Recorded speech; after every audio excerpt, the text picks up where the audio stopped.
নমস্কার বন্ধুগণ, আমি শ্রী অরবিন্দ।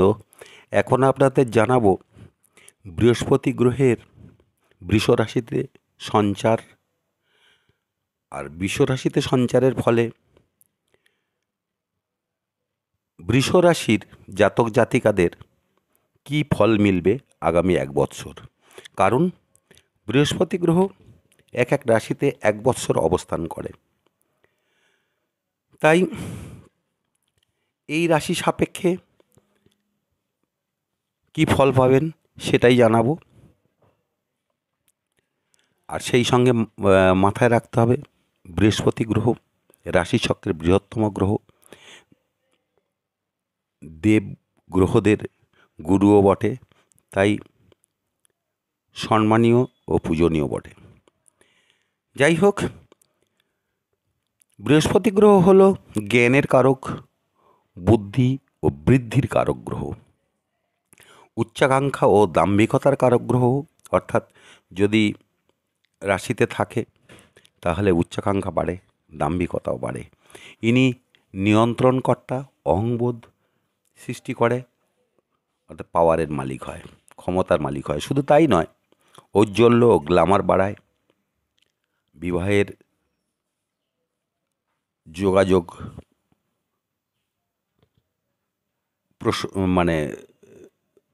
সুগম হয়, প্রেমের ক্ষেত্রেও সুন্দর একটা পরিবেশ সৃষ্টি করে, বন্ধুবান্ধব আত্মীয় স্বজনের সঙ্গে সম্পর্ক দৃঢ় হয়, সৌহার্দ্য বাড়ানোর মালিকও এই বৃহস্পতি। শুধু তাই নয়, স্মৃতিশক্তি, উচ্চ জায়গায় যোগাযোগ ও উচ্চ পদ পেতেও সাহায্য করে শুভ অবস্থায় অবস্থান করলে। এবার আমরা দেখব বৃষ রাশি সাপেক্ষে এই গ্রহ কী ফল দেবে। বৃষ রাশিতে বৃহস্পতি প্রবেশ করবেন 1 মেতে 2024, আর তার দৃষ্টি থাকবে, বৃহস্পতির 3টি দৃষ্টি, তার দৃষ্টি থাকবে প্রথম দৃষ্টি পঞ্চম, অর্থাৎ লগ্নের পঞ্চমে এবং লগ্নের সপ্তমে এবং লগ্নের নবমে। কিন্তু এটাও মাথায় রাখতে হবে, বৃহস্পতি বৃষ রাশির ক্ষেত্রে মারক গ্রহ, অষ্টমপতি এবং একাদশপতি আয়ের মালিকও বটে।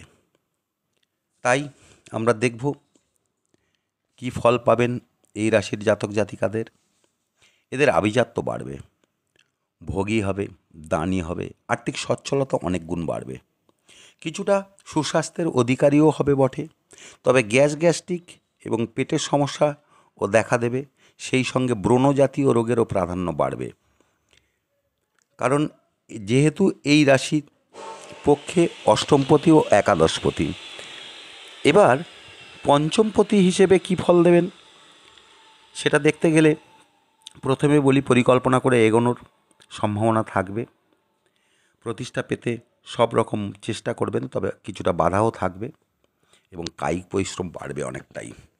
আর ভাগ্যের দৃষ্টি থাকার ফলে অষ্টমপতি ভাগ্যের দৃষ্টি, ভাগ্যের কিছুটা বাধা সত্ত্বেও বৃহস্পতি কোনো ক্ষতিকারক গ্রহ নয়, তবে কিছুটা তো ডিস্টার্ব করবেই।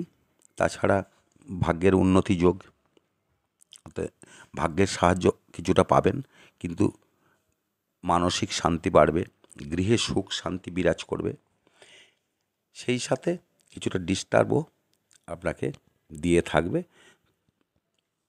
আজ এই পর্যন্ত। আমি শ্রী অরবিন্দ, আশা করছি ভালো লাগবে।